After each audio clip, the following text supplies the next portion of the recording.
Bismillahirrahmanirrahim. Assalamualaikum warahmatullahi wabarakatuh. Alhamdulillah wassalatu wassalamu ala rasulillah.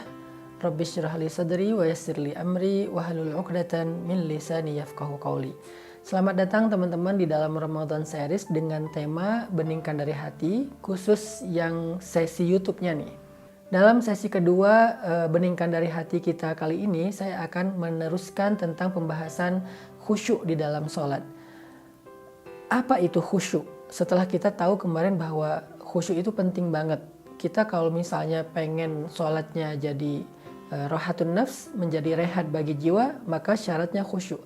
Kita kalau pengen sholat itu menjadi kunci datangnya pertolongan Allah, maka syaratnya khusyuk. Kita kalau pengen di dalam sholat itu Allah turunkan rahmat kepada kita, maka syaratnya khusyuk. Kalau kita pengen di dalam sholat itu kita didoakan oleh malaikat, maka syaratnya khusyuk. Sekarang pertanyaannya adalah apa itu khusyuk dan bagaimana cara kita meraih khusyuk?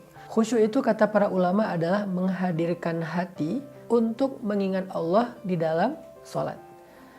Allah Subhanahu wa taala berfirman, "Wa aqimis sholata lidzikri," dan dirikanlah sholat untuk mengingat aku. Artinya salah satu di antara misi sholat itu adalah mengingat Allah. Jadi agak aneh kalau orang mendirikan sholat untuk nemuin ide-ide yang kreatif. Karena tidaklah kita diperintahkan sholat untuk menemukan ide kreatif dalam urusan dunia kita. Tidaklah kita diperintahkan sholat untuk ngelamun. Tidak ada ayat dirikanlah sholat untuk ngelamun. Itu nggak ada. Dirikanlah sholat supaya dapat ide. Itu nggak ada. Dirikanlah sholat supaya lari dari omelan istri misalnya, nggak ada juga. Dirikanlah sholat supaya bisa ria'an nas, pamer kepada manusia, enggak. Terus untuk apa kita dirikan sholat? Misi dari sholat itu adalah aqimis sholata lidzikri, dirikanlah sholat untuk mengingat aku, kata Allah. Allah juga berfirman, wala takum minal ghafilin, janganlah kalian termasuk orang yang lalai. Lalai di sini ngelamun. Jangan sampai kita menjadi orang yang di dalam sholat ngelamun, mikirin komen head di akun, mikirin mantan, mikirin kerjaan, mikirin yang nggak penting. Enggak. Sholat itu tidak untuk ghafilin, untuk ngelamun, tapi sholat itu untuk lidzikrillah, mengingat Allah Subhanahu wa taala. Makanya definisi khusyuk yang paling kayaknya jelas itu menurut saya adalah, kata ulama, khusyuk adalah menghadirkan hati untuk mengingat Allah di dalam sholat. Apa indikasi seseorang sedang khusyuk di dalam sholat? Bagaimana kita tahu kalau kita itu khusyuk? Satu, ketika kita lagi sholat, kita ingat Allah aja, nggak ingat yang lain. Allahu Akbar. Kalimat pertama aja yang kita ucapin dalam sholat itu adalah kata Allah. Berarti saya lagi menghadap Allah nih, bukan lagi menghadap mertua, menghadap pasangan, menghadap bos, menghadap investor, menghadap guru, menghadap siapapun. Allahu Akbar, saya lagi menghadap Allah. Berarti sekarang yang ada di hadapan saya itu adalah Allah Subhanahu wa taala. Jadi kalau kita pengen tahu kita khusyuk apa enggak, coba kita rasakan kita lagi ingat Allah atau lagi ingat yang lain dalam sholat. Lagi ingat Allah atau lagi ingat kerjaan. Itu hal yang paling gampang untuk mengukur kita khusyuk apa enggak. Sehingga kalau kita bisa pastikan bahwa sepanjang sholat saya ingat Allah, kalaupun agak-agak keluar sedikit-sedikit nggak lama gitu. Nggak sampai dia pergi lama terus balik lagi pas salam, nggak. Keluar sebentar balik lagi, keluar sebentar balik lagi, karena itu manusiawi lah. Untuk bisa fokus 100% itu mungkin butuh waktu gitu ya. Tapi seenggaknya kita sadar kalau kita itu lagi ingat Allah, menghadap Allah, menghadirkan kesadaran kita bahwa kita tuh sedang di hadapan Allah dan Allah menyaksikan ibadah kita. Itu indikasi khusyuk yang paling sederhana. Yang kedua, kalau kita pengen tahu kita khusyuk apa enggak, kata para ulama adalah yang diambil dari surat An-Nisa, hatta ta'lamu ma taqulun. Kita ngerti apa yang kita ucapkan. Kita lagi baca doa iftitah, kita ngerti. Kita lagi baca Al-Fatihah, kita ngerti.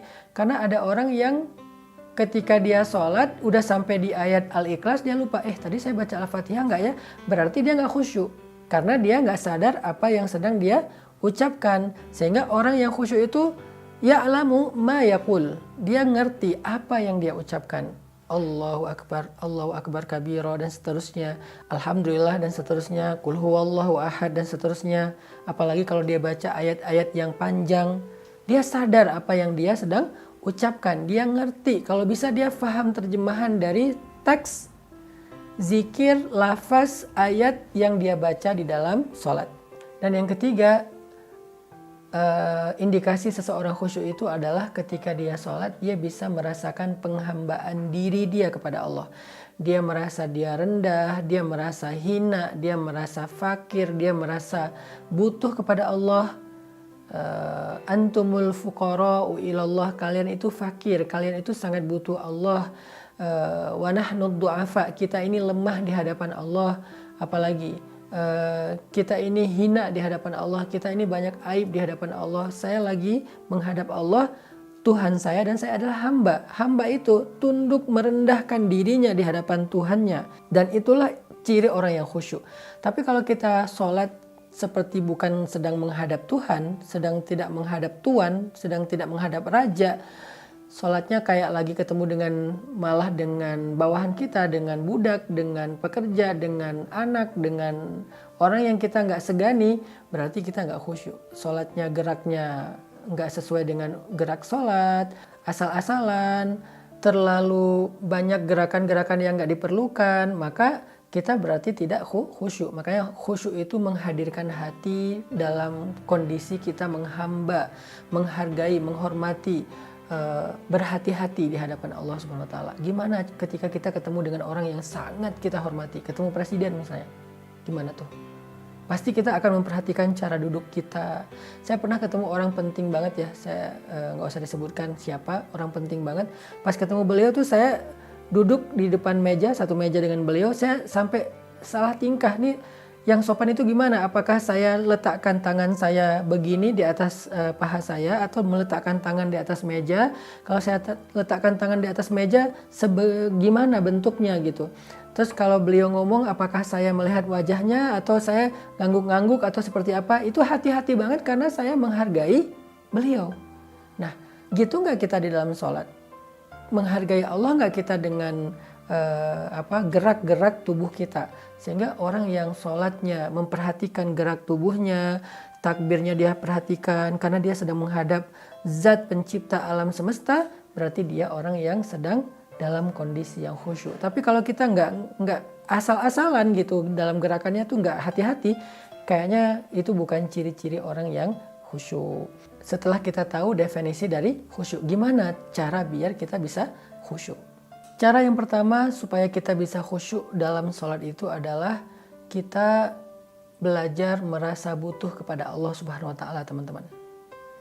Kita akan serius terhadap sesuatu kalau kita ngerasa butuh. Kita serius bekerja karena kita lagi butuh penghasilan. Kita serius kepada seorang cewek karena kita merasa butuh dia untuk mendampingi hidup kita. Kita serius masak supaya enak karena kita butuh makan enak. Banyak orang yang gak serius dalam sholat, artinya gak khusyuk, gak menghadirkan hati, pikiran, perasaan dia di dalam sholat karena dia sendiri ngerasa kayak gak butuh kepada Allah.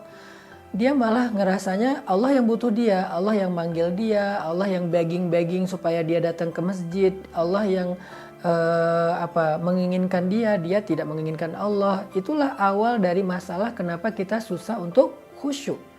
Jadi biar kita bisa khusyuk, kita tuh harus merasakan nahnu fuqara'u ilallah. Kita ini fakir, kita ini butuh Allah banget. Apalagi ketika kita banyak masalah. Coba teman-teman kalau lagi banyak masalah ngerasain kan gimana sholat kita khusyuk. Lagi banyak masalah banget nih, sampai kita kayak hampir putus asa, gak bisa berharap ke siapa-siapa. Saat itu kita ngerasain kan betapa nikmatnya sholat kita. Bahkan sholat subuh pun terasa nikmat, biasanya ngantuk, bahkan mungkin gak bangun. Sholat tahajud pun terasa ringan, biasanya berat banget.